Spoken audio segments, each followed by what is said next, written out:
Welcome to Creating Stuff. I'm Jim. Welcome to my shop.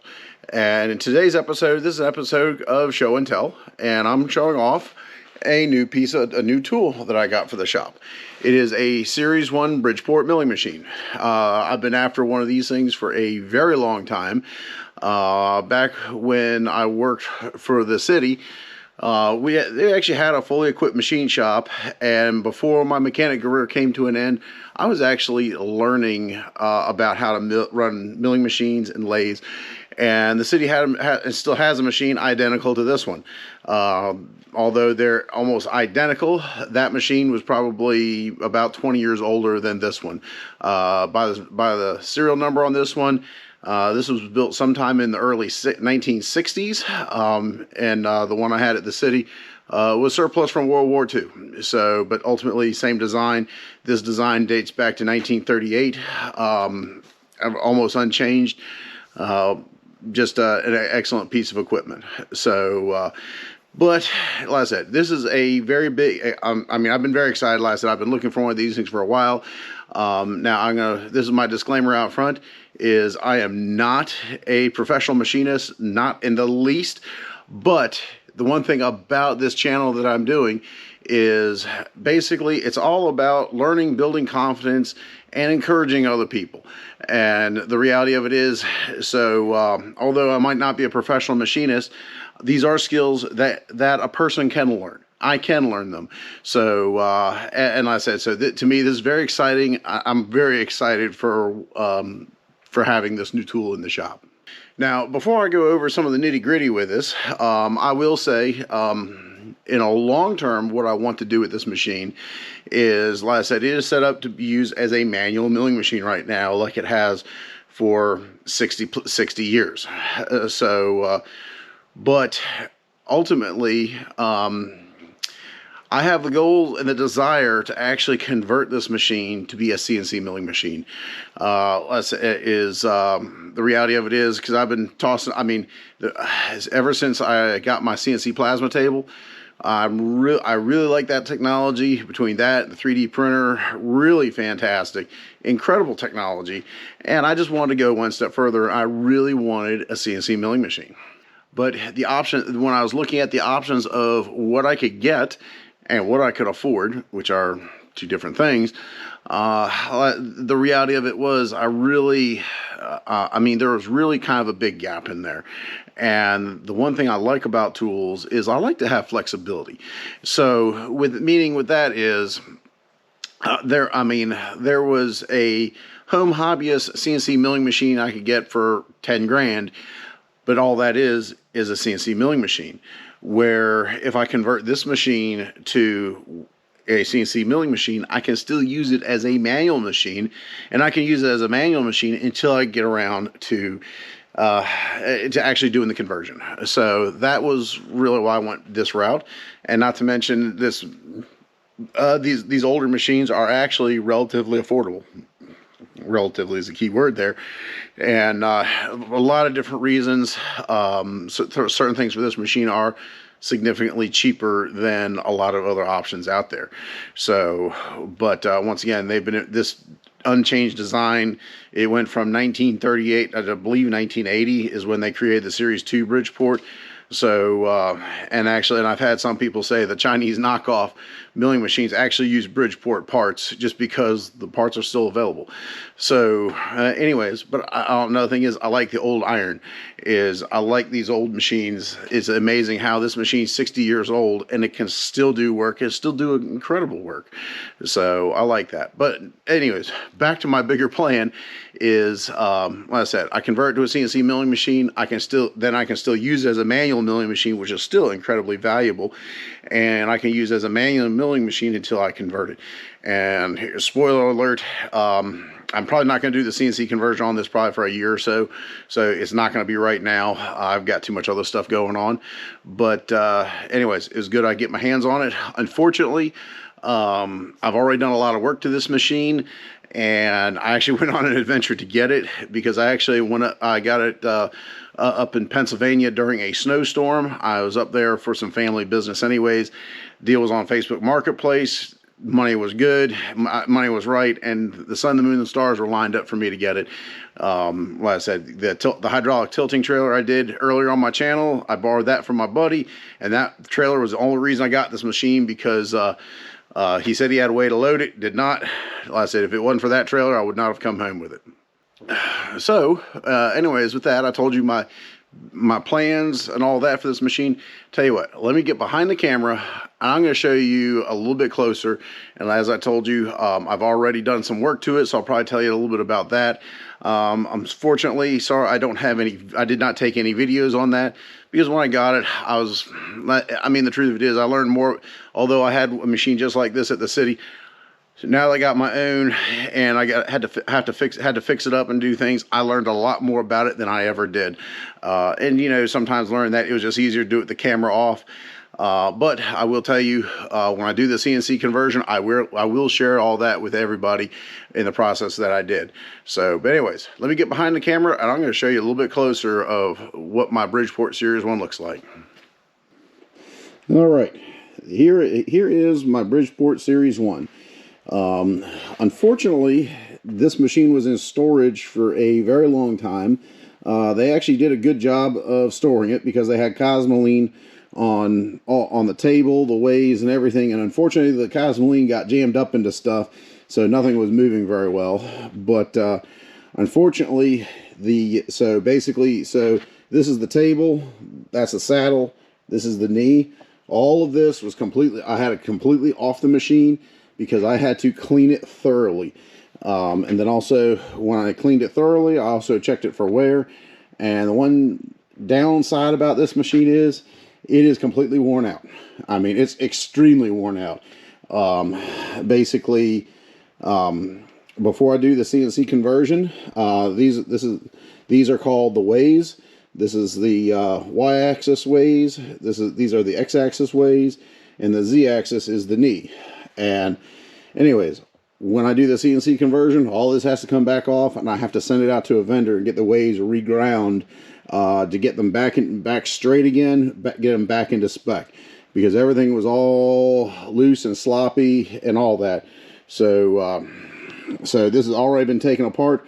I had to replace all the lead screws, and the lead screws are the threaded rods attached to all these handles. I don't know how they got the pipe wrench marks on the Z-axis lead screw, because the only way you could do that is the lead screw had to be out, and the machine had to be completely torn apart. But somebody put pipe wrench marks in it. Don't know how that happened. Anyways, so all new lead screws. So now the knee, the table, everything moves as it should. It does not have any play.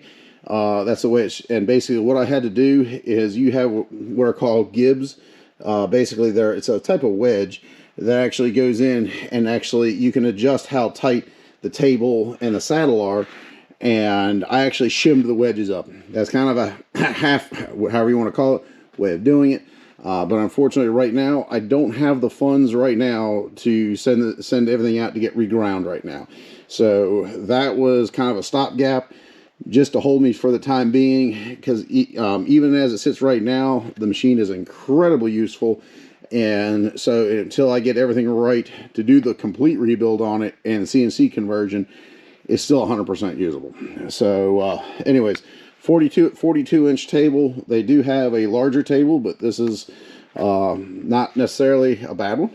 It's a good size, and has the original work light on it.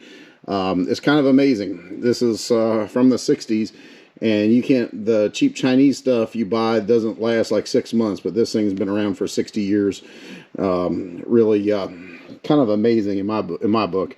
So, I mean, the fixture still works. I mean, it's still there. I think that's awesome. And also, this machine somebody did paint this green. It's supposed to be gray. When I do the rebuild, I'll make the decision if I want to get it sandblasted and repaint it gray.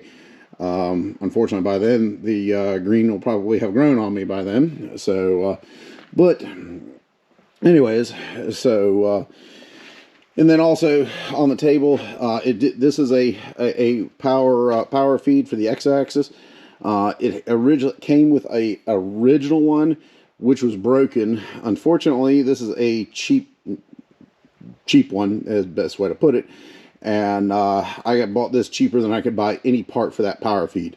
So I just had to retrofit it to, I had to put a modern power feed on it. Works great. I mean, really, really works good. So, and also part of when I did the rebuild, or not rebuild, when I took everything apart, I actually put new lube fittings in. And that was the other mistake I did not know, is I pumped grease in there when I should not have. It's oil. So that's another thing. I had to clean everything out. Anyways, but moving on, it's a J head. This is one of the first heads they made. Which that doesn't need to be there. So, the truth of it is, the head works. All speeds. It does make a little bit of noise. It does not. It makes less noise than the one I had at the city. But from what I've seen, everything else I've taken apart in this thing, I do believe this milling head is still 100% completely original. I do need to redo the upper half. I do need to put a refresh kit in the step pulleys and all the bearings. I need to replace all the bearings in this. It's just what it is. But it works for now. I'm not running it every day, so it'll be fine. But anyways, so but eventually that's going to be another thing. I'm going to have to redo this, and this little screen over here. I added this. This is a DRO, or a digital readout, and basically what this does is it tracks using scales. Basically, this is the scales and this is the sensor. I added all those for the 3 axes, and so when you move any part of the machine, it actually keeps keeps a digital measurement of how far the table moves. And it has a lot of other functions. I'm not going to bore anyone with that. I got that at a good price. Had to make the arm to mount it there. I tried mounting it lower for shorter people that I know, but unfortunately it got splattered with oil, with lubricant and stuff like that. So up here it went. It's up here, nice, comfortable for us tall people. So, but anyways, this was something I added. Very, very handy thing to have. This machine had, this machine had never had scales put on it. This machine never had a DRO installed on it. So, but that was another thing I added. So, but anyways, that's about the size of it. Oh, and also one other thing is a previous owner of this machine, I found a control tag, and a previous owner of this machine, actually, it was a company that manufactured microscopes. So I think that's pretty. It's pretty neat to know a little bit of history on this machine. That, you know, that probably a good possibility, maybe not the original owner, but pretty darn close to there. The company made microscopes, and this probably made prototypes, or it did something in that line, working on microscopes. So I think that's kind of neat to know about where the machine has been. And then one other thing is this machine, the motor is 3-phase. Luckily, through the company H&W Machine, that company is awesome for getting parts. They stock everything for this machine. Incredible. Those guys are absolutely incredible. They have a YouTube channel, all kinds of videos, fantastic. But anyways, I bought a capacitor so I could convert my single phase to 3-phase.